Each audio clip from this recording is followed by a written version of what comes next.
I've been thinking lately that capitalism, racism, and colonialism are three sides of the same thing. They're really linked. Connect, yeah. Because when you think about this whole capitalism, at least the way it is in capitalist world structure and how it was created, it was through colonialism. It was through exploiting people in the global south. And the reason for justifying that exploitation was racism. Trying to address each one individually might not be the best move. I'm thinking about it. I feel like it's a three-headed dragon. I feel it all connected in order for them to achieve this goal of greed and money. Obviously, it works for them, but it doesn't work for everybody else. So we're going to constantly keep having the struggle. If I was white, I'd be like, yeah, it worked for us. We're in charge. We've been running the world for 500 years. We're cool. Yeah. But I'm not white. Exactly. We have to support our own cause. For example, let's say the white British perspective, and of course I can't speak for every white British person, but on a general level, like in the UK, there's been a lot of anti-immigrant rhetoric, even from people of colour that have settled here for years. Yeah. And to be honest, I think there's again that missing piece, because the media always talks about all these people are coming in on boats and yada yada yada, but no one's talking about the fact that these countries that are being destabilized is that cycle is not going to end. People are not going to stop coming here. Why would someone leave everything that they have to risk coming here? Some people come in here knowing that they are very likely to die at sea. Why would people be that desperate? I used to be so angry when people say stuff, go back to your country or go back. I'm like, you punks. I would want to go back if I could. And then that would make me get angry at the Nigerian politicians and then make me even more mad at them. Now that I know that they're mentally ill, maybe I won't be so mad. That will be on the headlines. Hamid suggested.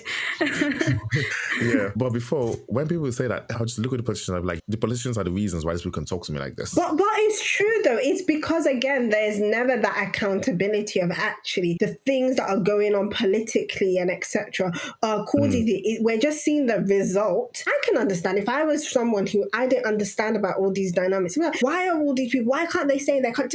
You're not actually looking at the bigger picture, that you're never going to solve the migration crisis and all this stuff when these things are going on. For example, there's a type of, there's a branch of psychology, something called like liberation psychology, which I'm very interested. Yeah, it's really interesting. And the person, Martin Barrow, I think is the one that coined liberation psychology. Ooh, I'm going to write his name down. He's very interesting. And he was working in Latin America and stuff. And a lot of what he says is this thing called like conscientization or something, which essentially means working with people to find solutions, but also one of the concepts under that is recovery of historical memory. I think a lot of the times the reason why people don't understand each other, right? People don't understand, as we said, whether it's the African American to the African, to the white British, to an immigrant, or all these polarizations we've been talking about, is because people don't understand each other's story. People don't even understand their own story sometimes. There's so many people don't even know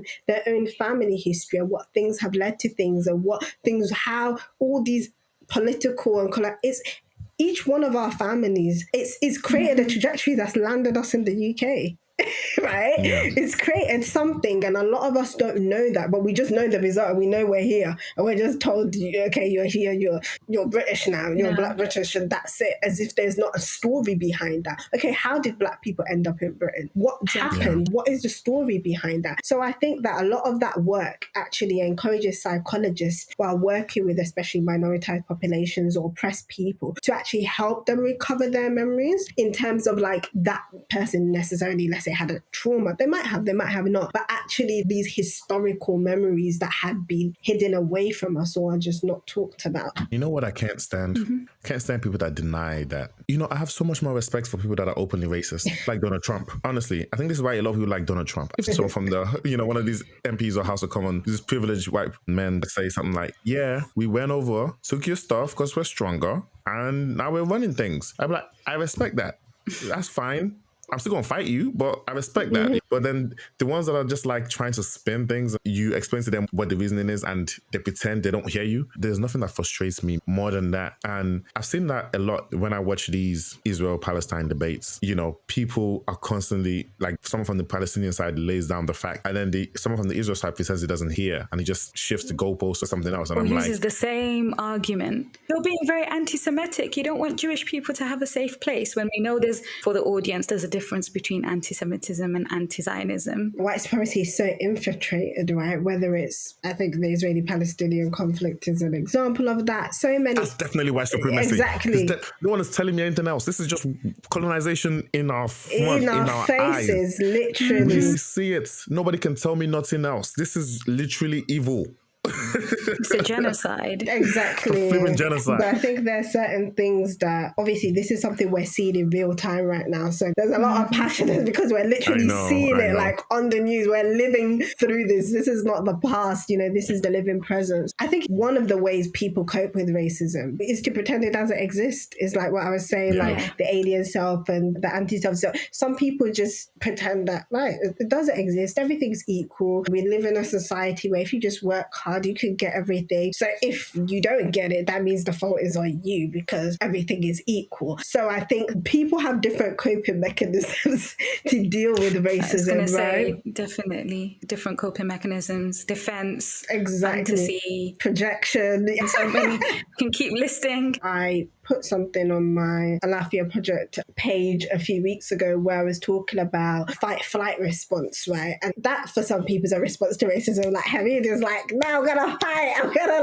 this is not acceptable. I know. I thought that exactly as someone who works in trauma. I was thinking PTSD, fight-flight, the whole You're just concept like, no, I'm not gonna take it. Some people are like, ooh, and they're fawn, they'll just pretend. Appease, exactly. They'll just appease the master, to put it that way. They want to appease it, like kind of an Uncle Tom. If I appease enough, he'll be good to me and I don't screw the rest of them. So people have different ways of coping, and not necessarily right or wrong, but I think psychological language is actually really powerful in helping us understand why people behave like this. I was going to say, sorry, Hamid, it also made me think about intergenerational trauma and how much we carry without even knowing. For my parents, I would say, or that generation who migrated, they were on survival mode. They didn't get to really process. They wanted to build something for their future generations, etc. And I don't think necessarily they've had that time. Intergenerationally, I think we definitely, as you said earlier, we need to learn our histories and understand how it influences even our physical health, not only our psyche, and understanding the socio-geopolitical context of our own history, our countries, but also around the world is so important. But like you said, capitalism is designed in a way to not even give us the space in the West to be able to do that properly. And the narratives are so strong when you spoke about, like, quotation marks, illegal immigrants, and how I see so many people in the South Asian community saying, yeah, we support, what was it, Rishi Sunak or something.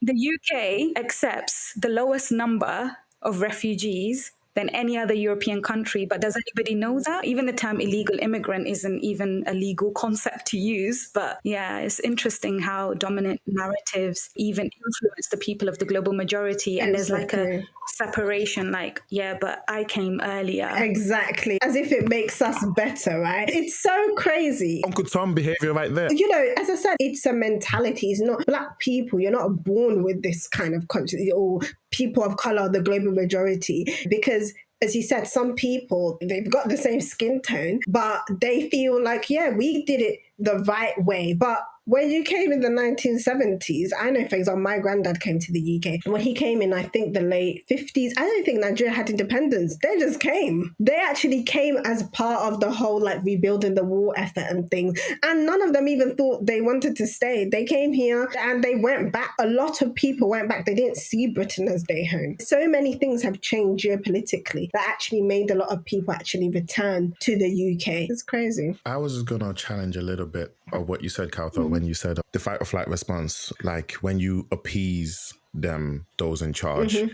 you just try to assimilate, it's not necessarily a bad thing or a good thing. I feel like it's a bad thing under colonialism. And the reason I'll say that is in my study of Nigerian history, every time throughout the whole of Nigerian history, they divided people into co-ops and adjuts. Adjuts were the guys that were trying to liberate Nigeria, right, from their colonial masters, from the British. And the co-ops were the ones that would just suck up to whatever governor was running Lagos at that time or running Nigeria at that time and just do whatever they want. And co-ops would do everything they can to influence the people or sabotage the movements of the people that are trying to fight for liberation. When there was a worker strike, co-ops, at one point, Nigeria organized the most effective worker strike I've read about in a while. And it was crazy. The entire country stopped working, and there wasn't social media or anything, but these co-op people were going around trying to convince people that the strike is over, get back to work in different parts of Nigeria. I'm talking from north to south. Everyone went on a strike, and this affected the pockets of the British a lot. And a strike is way worse than anything else that could happen, because if they're just extracting money from that place, they went on a strike for a number of days. So that was a lot of money that the British lost. And they tried to get the co-ops to go in and preach all these things. Yeah, maybe I didn't explain myself properly. I didn't mean it was